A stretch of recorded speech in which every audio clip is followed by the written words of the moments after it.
With so many prospects already in the system, could the Blackhawks consider trading Connor Murphy?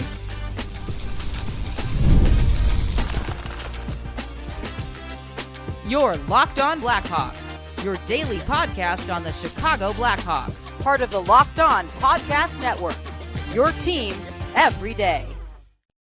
How goes, everyone? Welcome back to another episode of Locked On Blackhawks, part of the Locked On Podcast Network, your team every day. Quick reminder to everyone watching on YouTube to please go and hit that like button, comment down below, and subscribe to Locked On Blackhawks on YouTube. It's the best way that you can show some support. It's 100% free, won't cost you anything, and really will help me out as I'm currently on my climb to 2,000 subscribers. Last but certainly not least, got to let you all know as well that today's episode is sponsored by FanDuel. Sign up today and visit FanDuel.com/lockedon to get daily boosts and bonuses all summer long.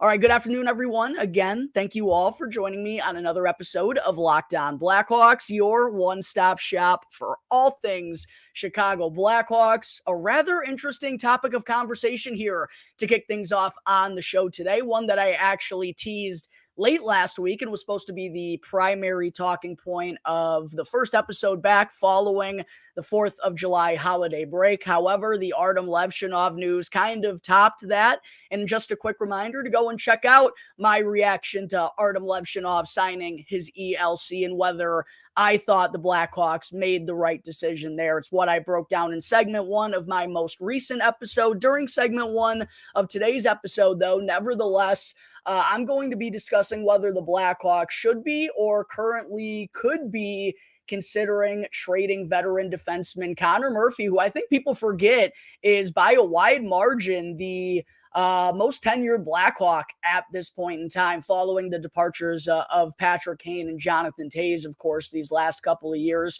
Connor Murphy's been here since 2017 as part of that trade that sent Nicholas Hjalmarsson to the Arizona Coyotes. That was the day Joel Quenneville infamously stormed out of the meeting following finding out that the team had traded both Artemi Panarin and Joel Quenneville. And while Murphy's tenure with the Blackhawks got off to a little bit of a rocky start there, and what wound up being Joel Quenneville's final campaign as the Hawks head coach from 2018 to 2021, 2022, I really thought he was the team's pretty clear-cut top defender. That was kind of when Duncan Keith was on the back end of his career and was going through a little bit of a decline there. So Murphy, has been that long tenured Blackhawk who has really been here since the true roots of this rebuild, right? And while I certainly respect that, and I'm sure he gets a lot of respect in the locker room and from the organization for being that guy and being patient and taking on a leadership role throughout that process, wearing the A for the Blackhawks, right? Signing an extension to stay on with this team that clearly is looking multiple years down the road, right? Like, you got to commend Connor Murphy for that. But at the same point in time, given that what I think has been a pretty clear decline in his game over the last couple of years, he's also been pretty banged up during that stretch, and he's going to turn 32 years old in the latter half of this upcoming season. I do wonder if the Blackhawks, I wouldn't be shocked if they've started to consider moving Murphy, especially as I talked about off the intro, considering all the defenseman prospects that not only they've accumulated since Kyle Davidson put his fingerprints all over this rebuild, but also the sheer number of them that are starting to make that leap to professional hockey and are getting close to step onto the scene at the NHL level. So that's why I ultimately think the Blackhawks have to be at least thinking about this. They also gave TJ Brodie a 2-year contract extension this offseason, which I'll talk a little bit more about that during segment 2. But the problem with trading Connor Murphy,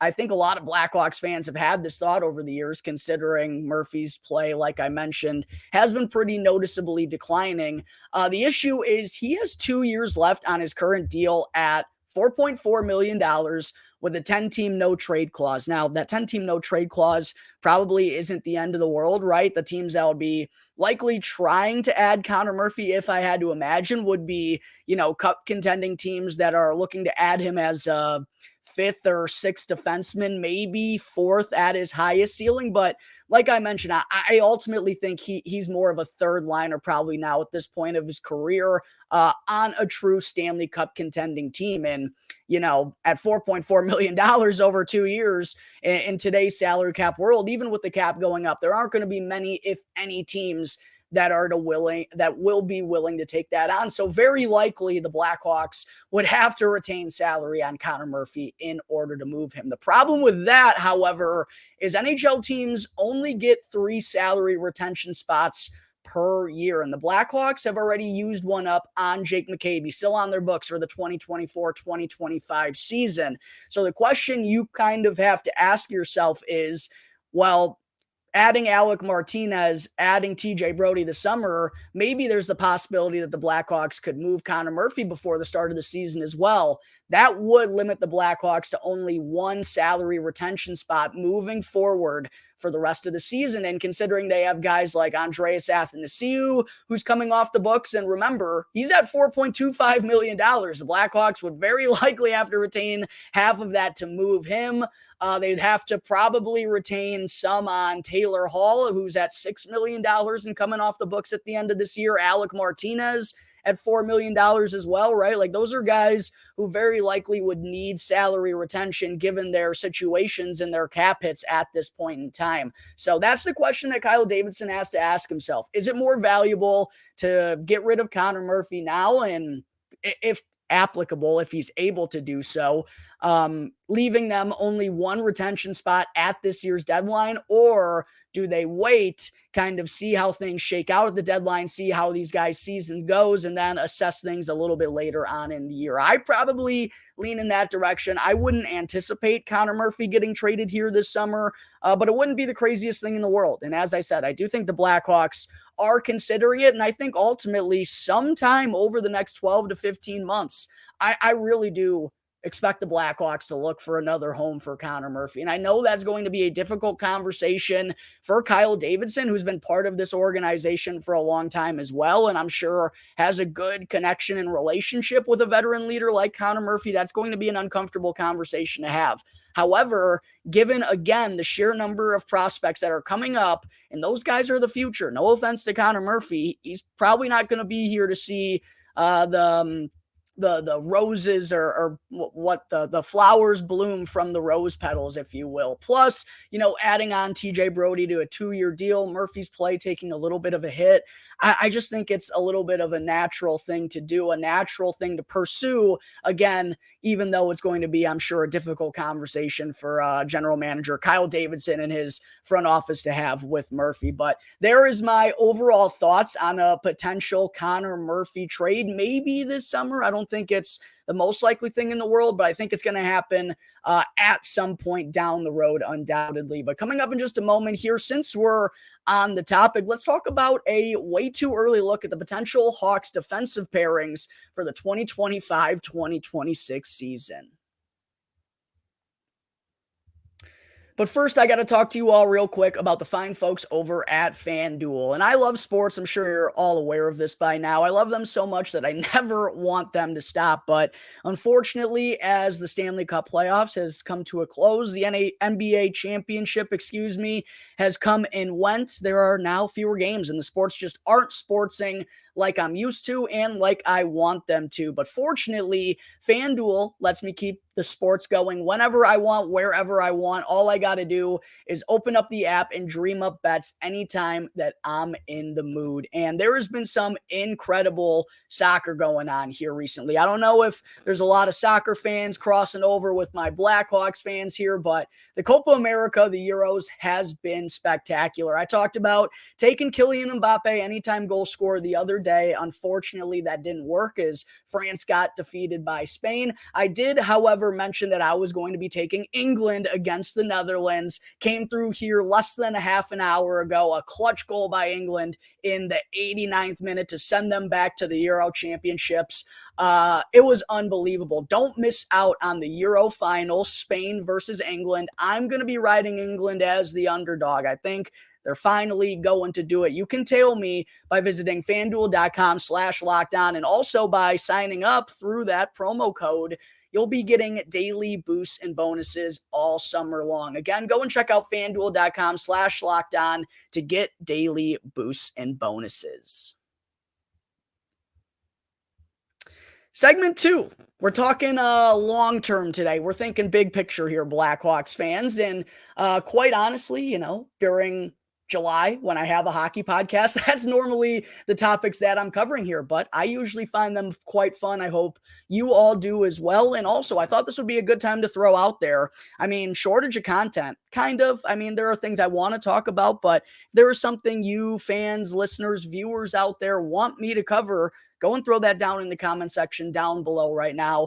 And I'll be sure to throw you my 2 cents, and maybe I'll even dedicate an episode to it. But since we're talking about hypotheticals on the show here today, given I just outlined Connor Murphy, what I think is likely him getting traded over the next year or so, I'll discuss what the Blackhawks' potential D pairings could look like, not for this upcoming season, but for 2025, 2026. And I think from afar, given Murphy's situation, that's why I think it's so likely that he's going to come back.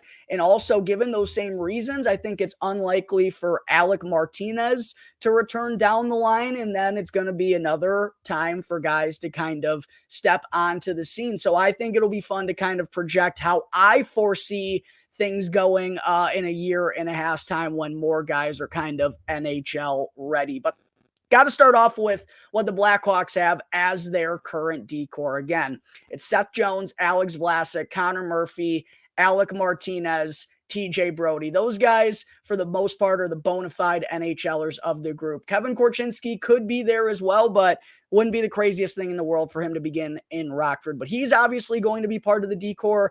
Wyatt Kaiser, Ethan Del Mastro, Nolan Allen, right? All guys that are on the cusp or trying to earn a roster spot, even though it seems unlikely. And then there's the addition of Artem Levshinov, while Isaac Phillips and Louis Crevier are both coming back on qualified offers. We're just not exactly sure what the terms of those deals are yet. But I just spoke, like I mentioned, about Murphy likely getting traded for similar reasons. Plus, Martinez is older. I don't think he's going to be coming back past his 1 season here. Not sure how long Phillips and Crevier's new deals are going to look like, but the only one outside of that group that I just mentioned that is currently not under contract for the 2025-2026 season is Wyatt Kaiser. And unless something absolutely bonkers happens this season, I'd be shocked for him to not get a qualifying offer by the Blackhawks at the end of this year. So that takes us into 2025, 2026, the guys who we can anticipate to be on the roster. You drop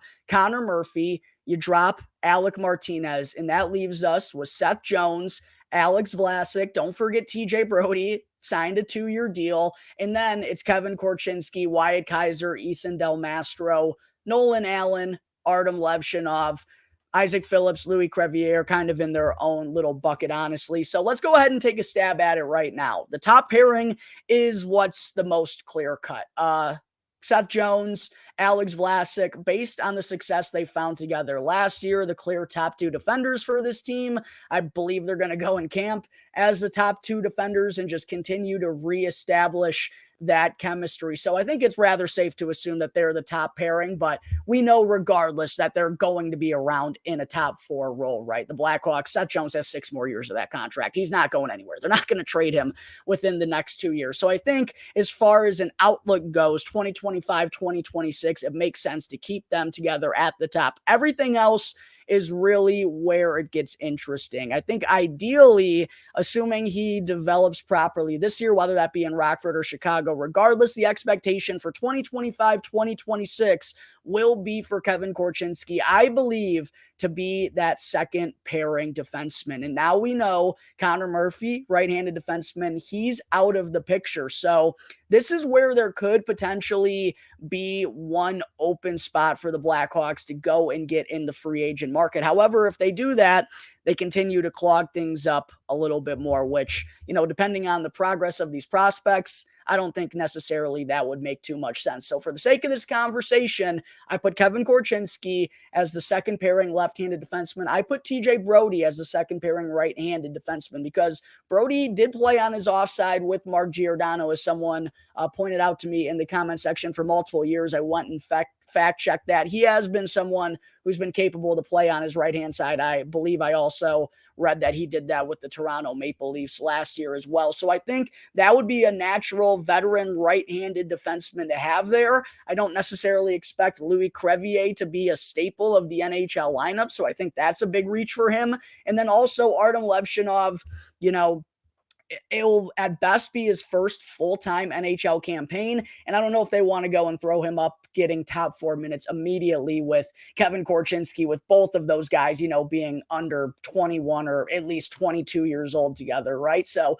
that's why I think it's either going to be Brodie if he's still here, or maybe a right-handed defenseman free agent add. And then the third pairing, in my opinion, I think not Wyatt Kaiser. I think Ethan Del Mastro is going to be the guy who takes on that third pairing left-handed defenseman spot. I've been super high on Ethan Del Mastro each of the last 2 years, and quite honestly, to go and watch him have a spectacular first pro campaign with the Rockford IceHogs, right? Excelling in all roles, being put in a very similar situation as to Alex Vlasic the year prior, which clearly worked wonders on him. To see him go and shine there and be an AHL All-Star as a rookie, it was really gratifying because I had Wyatt Kaiser, I want to say, going into the start of that year, rated third on my top prospects list, and that's still where I have him. I think the world of this kid. I quite honestly think he could have more offensive upside than what Alex Vlasic provides. Yeah, he's not as tall, he's not as lengthy, but I think he's the more physical of the two, and I really think he's built to play a pro-style game while still developing his puck-moving abilities, getting stronger, adding to his offensive game, gaining some speed, his poise and his defensive ability, and just the good situations he's been in throughout his development these last couple of years really has me believing that he's going to be a solid piece of the puzzle on the blue line with the Blackhawks.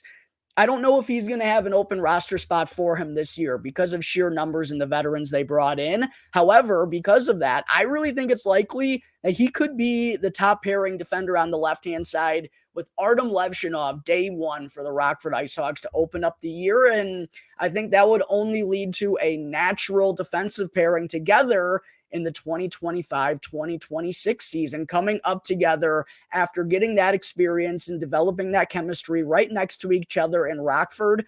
I personally think that makes a lot of sense. And now, obviously, Wyatt Kaiser, Nolan Allen, maybe even Isaac Phillips, those are guys who all could be in the mix for that left-handed defenseman third pairing spot. I just think Ethan Del Mastro is the best prospect of that group and has the best pro body and a game that I think the Blackhawks front office really likes and he's developed properly. So that leaves the guys I just mentioned, Wyatt Kaiser, Nolan Allen, Isaac Phillips, and Louis Crevier as potential 7D prospects. Or guys that could serve in that 7th D spot, Kaiser and Allen are, the two that have the higher ceilings than the others, but Isaac Phillips has had some upside over the years, and I think he could be in the conversation for the 7th defenseman spot this year, right? I really think that's a good spot for him. He just doesn't have anything left to prove in Rockford, and he'd be taking up a spot, inside the top 4 for,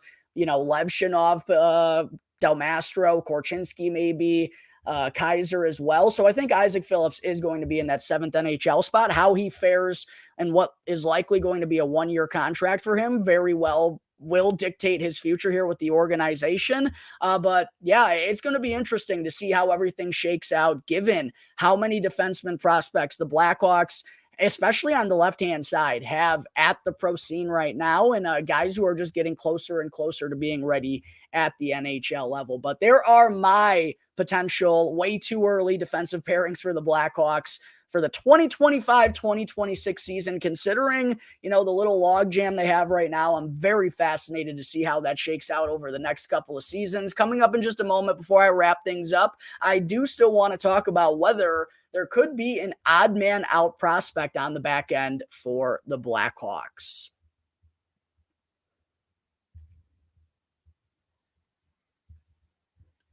Back here on the Locked On Blackhawks podcast, part of the Locked On Podcast Network, your team every day. Go and do me a favor if you haven't already. Please hit that like button, comment down below, or subscribe to Locked On Blackhawks on YouTube. If you're tuning in through an audio platform, make sure you're downloading all of those latest episodes and to go and rate and review. Those are always great as well. And also, go and check out the new Locked On Sports Today, because Locked On has launched the unique first ever national sports 24/7 streaming channel on YouTube. And Locked On Sports Today is here for you 24/7, covering the top sports stories of the day with the local experts of Locked On. Plus, we got our national shows covering every single league. So make sure to go and check out Locked On Sports Today on YouTube and to subscribe to the first ever national sports 24/7 streaming channel. Segment 3, as I talk through the potential D pairings moving forward, there does seem to be the potential logjam going on after, the conclusion of this season. I think it's pretty clear that, the Blackhawks are likely going to let guys marinate down in Rockford for an extra year. Ethan Del Mastro, Nolan Allen, one of Wyatt Kaiser or Kevin Korchinski, right? Louis Crevier is probably going to be back down there again. So I think it's a little bit more clear-cut for this year, but 2025, 2026 is really what's going to be interesting. And that brings me to whether there is going to be an odd man out prospect on the blue line for the Blackhawks. And I do think just going through that outlook right there, right now, and that's assuming they don't go and add a top 4 right-handed defenseman in free agency next year, right, to replace Connor Murphy. I had TJ Brodie in that role. Now, maybe they could cut ties with TJ Brodie too, and the numbers will still make sense. Either way, it seems pretty clear that there are going to be it looks like there's going to be at least one prospect who might not be part of the Blackhawks long-term puzzle. And that's just clearly because, first off, the amount of left-handed defensemen that they have that I believe are high-end prospects. I believe, Alex Vlasic looks like he could be capable of being that top pairing defenseman, shutdown defenseman of the future that'll really complement Seth Jones's game well. Kevin Korchinski had a bumpy start to his pro career, probably should have been back in Seattle, but still, kid's only 19 years old, was, I think, the second or third youngest player in the entire NHL last year. So that absolutely needs to be considered. Would have been in Rockford had that been an option for him.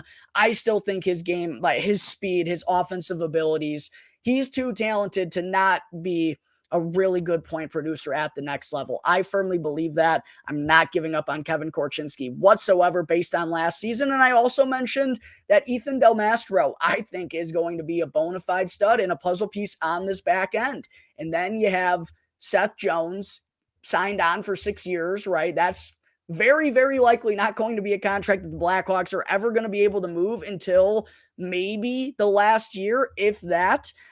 So because of that, there's just not a whole lot of room for the number of prospects that the Blackhawks have accumulated on the back end. And I think it was pretty clear and obvious, at least in my mind, at the end of segment 2 there, that Wyatt Kaiser and Nolan Allen, to me, seem like the two, who are both left-handed, by the way, defensemen that might just not, unfortunately, be part of the group in the future for the Blackhawks because they simply don't have the room for them. However, the one thing I will say is, first off, assuming all these guys are going to project correctly could be a little bit foolish. It's hard to do that. However, Vlasic's looked excellent at the NHL level. Korchinski is still very, very young. Ethan Del Mastro shined in the AHL last year, has an unbelievable size, plays in NHL games. Seth Jones is locked in, whether we like it or not.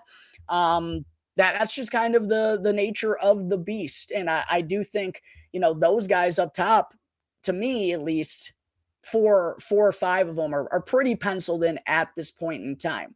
So, competition isn't the worst thing in the entire world, and that'll definitely be a good thing, having these guys battling day in and day out and, competing and grinding against one another. That truly means that you have to earn that spot. And I think that's something that the Blackhawks, this front office and this coaching staff, really want to instill more and more of moving forward. And we're just getting a taste of it here, right now. But yeah, on the back end, to me, I think there's going to be a battle between Nolan Allen and Wyatt Kaiser. I feel like there's only room for one of those guys, and maybe not even both of them. There's a chance maybe not even both of them.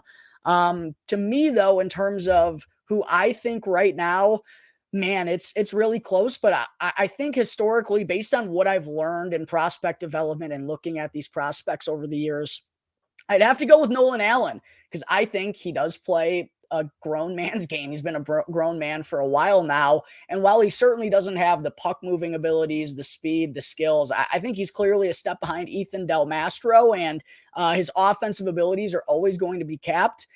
I think his defensive game is rather solid, and he's won me over these last couple of years after I really did have some questions about him.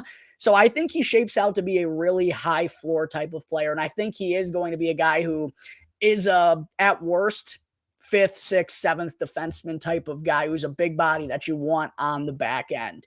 And at the same point in time, Wyatt Kaiser, there's always going to be questions about whether he's good enough in his own zone to play at this level. And we've seen guys like Nicholas Beaudin, Adam Boquist, obviously, over the years, Ian Mitchell, right? Like guys who came out of college with that same type of mold, not pan out. That's not to say that Wyatt Kaiser can't do it.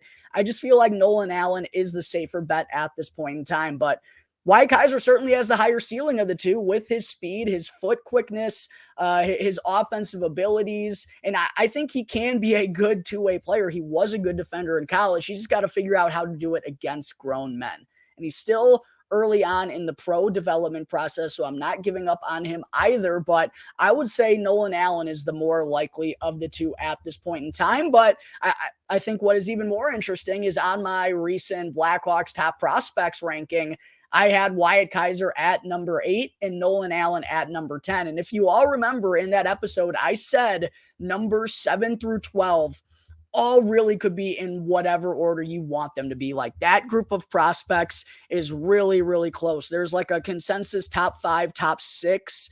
I think in the Blackhawks organization, and those two guys in particular, I think are both really similar. So it's going to be interesting to see not only how the entire Blackhawks decor shapes out these next couple of years, but just how these little battles are going to instill between guys who, you know, are probably close knit and have been around in prospect development camp and have grown friendships with. They're going to be fighting for their lives here in Chicago over these next couple of years, but that usually brings the best out of people when there is that level of competition. And that's something the Chicago Blackhawks need to get back to, right? So maybe a welcome change of pace, having these log jams between high-end prospects that we're hopeful for moving forward rather than Jarrett Tenorti and, you know, well, it wasn't Jacob Megna at the start of last year, but you guys get what I'm saying. Anyways, it's going to wrap up today's episode of Locked On Blackhawks. Again, thank you everyone thank you to everyone who tuned in. Make sure you go and subscribe to Locked On Blackhawks on YouTube. Rate and review the show if you're listening on a audio platform. You can find me on X at Jack Bushman 2. Check out my Strictly Blackhawks account at Talkin' Hockey for all the latest Blackhawks news and updates. Until the next time, everyone, enjoy the rest of your days. I'll see you soon.